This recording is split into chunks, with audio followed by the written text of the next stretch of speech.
Floyd Mayweather is different things to different people. To some, he's Money Mayweather, who's seemingly replaced the game of Monopoly's rich Uncle Pennybags as the universal symbol of capitalism. To others, he's Mayweather, the 21st century superstar, who's brilliantly orchestrated his growth into one of the most accomplished and most famous celebrities of not only his time, but of all time. And to others still, he's Mayweather the villain, who's okay with donning the black hat, in or out of the ring, as long as that image stimulates pay-per-view sales. But Mayweather is also one thing to all people, and it has nothing to do with dollars. He's the greatest boxer of his era. Mayweather was a world champion at the young age of 21, and a four-division titleist before he was 30. But it was his 2007 super welterweight showdown with Oscar De La Hoya that raised his profile to heights rarely reached by professional fighters.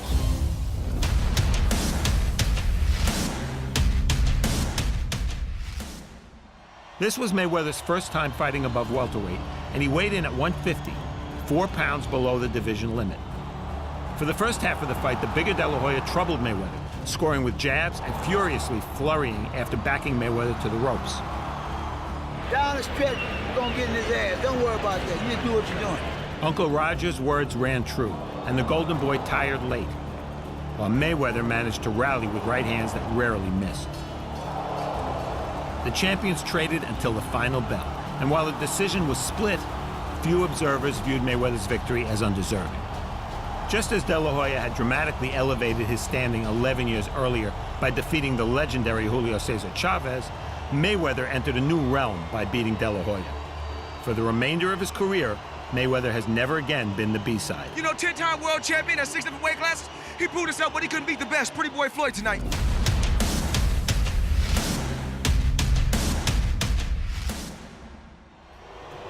Next up was a different type of challenge.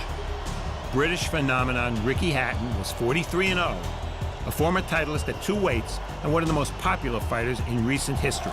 In fact, for Hatton's challenge of Mayweather, it seemed most of Manchester had flown to Las Vegas to support the hitman.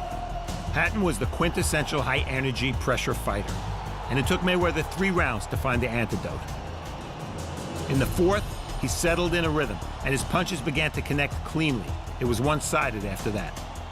In the 8th and 9th, Mayweather's shots began to snap back Hatton's head. It foreshadowed what was to come as Mayweather honed in. And in the 10th, a check left hook, one of Mayweather's signature punches, landed perfectly. Hatton showed his mettle by somehow returning to his feet, but after another knockdown, referee Joe Cortez called a halt just as Hatton's corner was tossing a towel of surrender into the ring. Already the #1 fighter in the world, Mayweather advanced to 39-0. Then, about 6 months later, he indicated he would fight no more.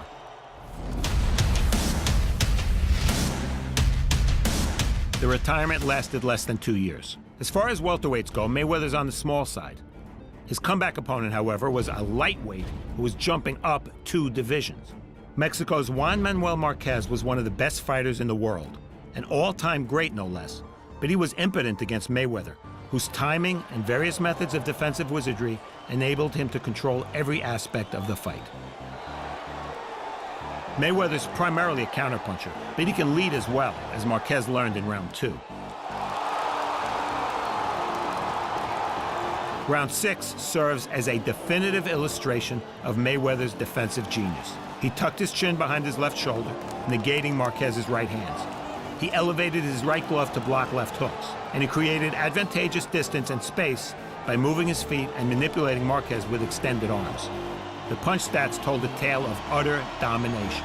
Mayweather connected with 59% of his punches. Marquez landed only 12% of his shots.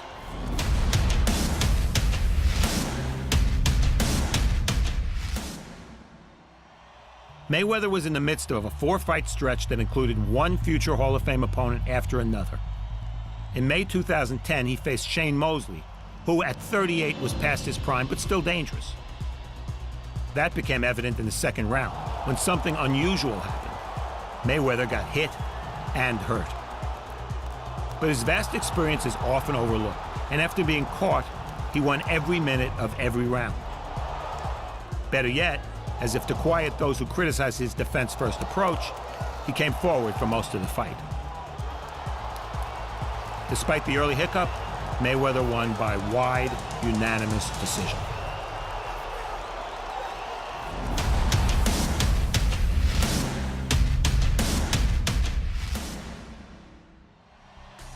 For some, Mayweather's remarkable dominance has been an endless string of immaculately constructed, but also somewhat monotonous rounds that have all been scored 10-9.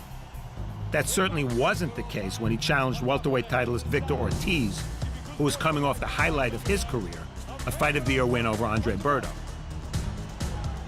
Mayweather was returning after a 16-month layoff, but showed no rust, easily winning the first 3 rounds.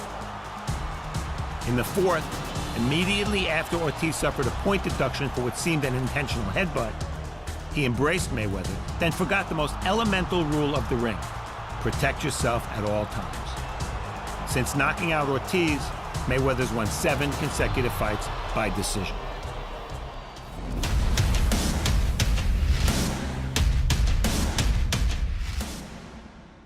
Ultimately, a champion is judged by the quality of his opposition, and in May 2012, Mayweather accepted a particularly tough assignment when he challenged the naturally bigger Miguel Cotto for a world title at 154 pounds.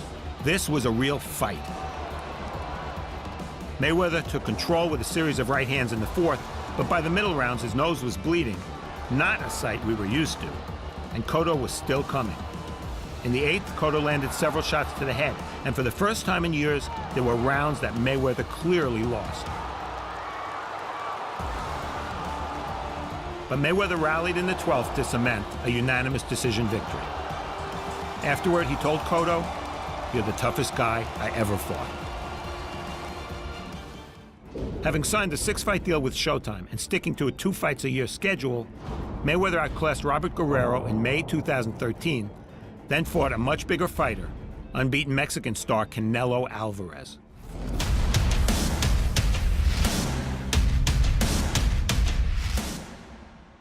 Would there be a passing of the torch? After all, Mayweather was 36, and at 23, Canelo was already 42-0-1 and an established champion. And if we needed a reminder of why his nickname was Money, well, Mayweather earned a record $40 million purse, and the fight grossed a live gate of $20 million, also a record.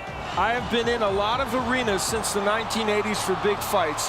Few have been as electric as this one. Though clearly outweighing his opponent in the ring, Canelo foolishly tried to box with Mayweather.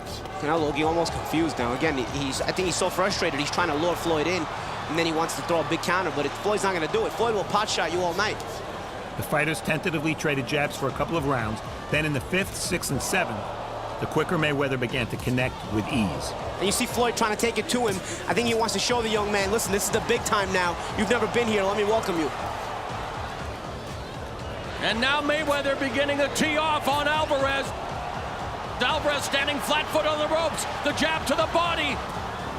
In the second half of the fight, Canelo seemed to lose spirit. It was simple, he explained. I couldn't catch him.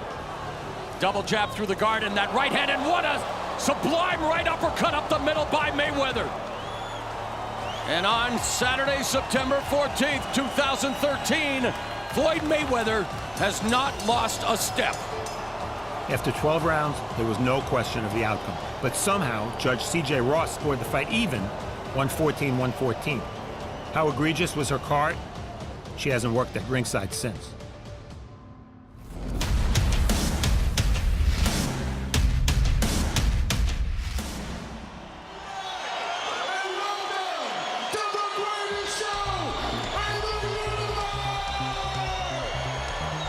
By the time Mayweather fought again, he was 37 years old, and among the questions being asked was, how much longer can he remain on top? For the first half of his May 2014 welterweight defense against Argentina's Marcos Maidana, the answer appeared to be, not much longer. A physically strong and often crude fighter, Maidana attacked relentlessly, throwing more than 100 punches in the first round. As usual, Mayweather was effective when in counterpunching mode, but Maidana simply outworked him. And with 4 rounds remaining, the fight seemed up for grabs. Mayweather finding his tempo and rhythm. And now a blistering combination culminating with the right to the body. In all, Maidana landed 221 punches, easily the most Mayweather had ever absorbed. But rounds 9, 10, and 11 belonged to Mayweather, and he secured the win by majority decision. Due to the competitiveness of the fight, Maidana secured a rematch.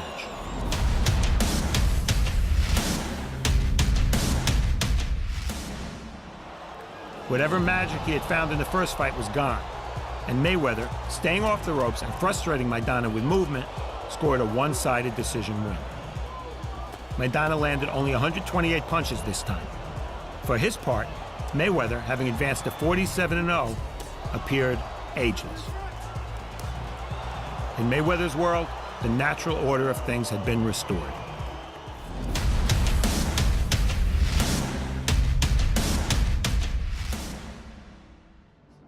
The biggest fight of Mayweather's career, and easily the richest fight in boxing history, came in May 2015 when, after 5 years of bickering, negotiating, and posturing, Mayweather and Manny Pacquiao finally clashed. With both boxers in their late 30s, maybe the fight came too late. Regardless, the showdown drew a record live gate of $72 million at the MGM Grand in Las Vegas and a record 4.6 million pay-per-view buys. As it turned out, it wasn't a particularly appealing fight, with Pacquiao unable to penetrate Mayweather's defense. With the exception of a brief segment in round 4, when Pacquiao raged, There's a counter left hand that backed up Floyd Mayweather. And Manny Pacquiao going on the attack. Again, the high guard. Mayweather controlled both pace and ring geography. Pacquiao had won world titles in 8 different weight classes, and he'll go down in history as one of the best fighters ever. But on this night, he was ordinary. For more than 20 years, that's what Floyd Mayweather has done to his opponents. 4 months after defeating Pacquiao, Mayweather outpointed Andre Berto and then said goodbye. He was 38 years old, 49-0, and secure in his place as a ring legend. Now he returns to face mixed martial arts champion and outrageous and oversized personality Conor McGregor, who has never fought a professional boxing match. It didn't surprise me that Money Mayweather couldn't resist what promises to be a 9-figure payday, especially against an opponent who can't hope to match his skills. Mayweather is 40 years old, an unbeaten champion who's won world titles in 5 different divisions and firmly established himself as one of the best ever.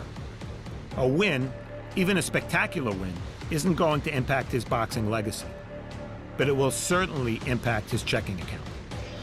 Floyd Mayweather is different things to different people. Both as businessman and boxer, he's carved a niche that separates him from everyone else.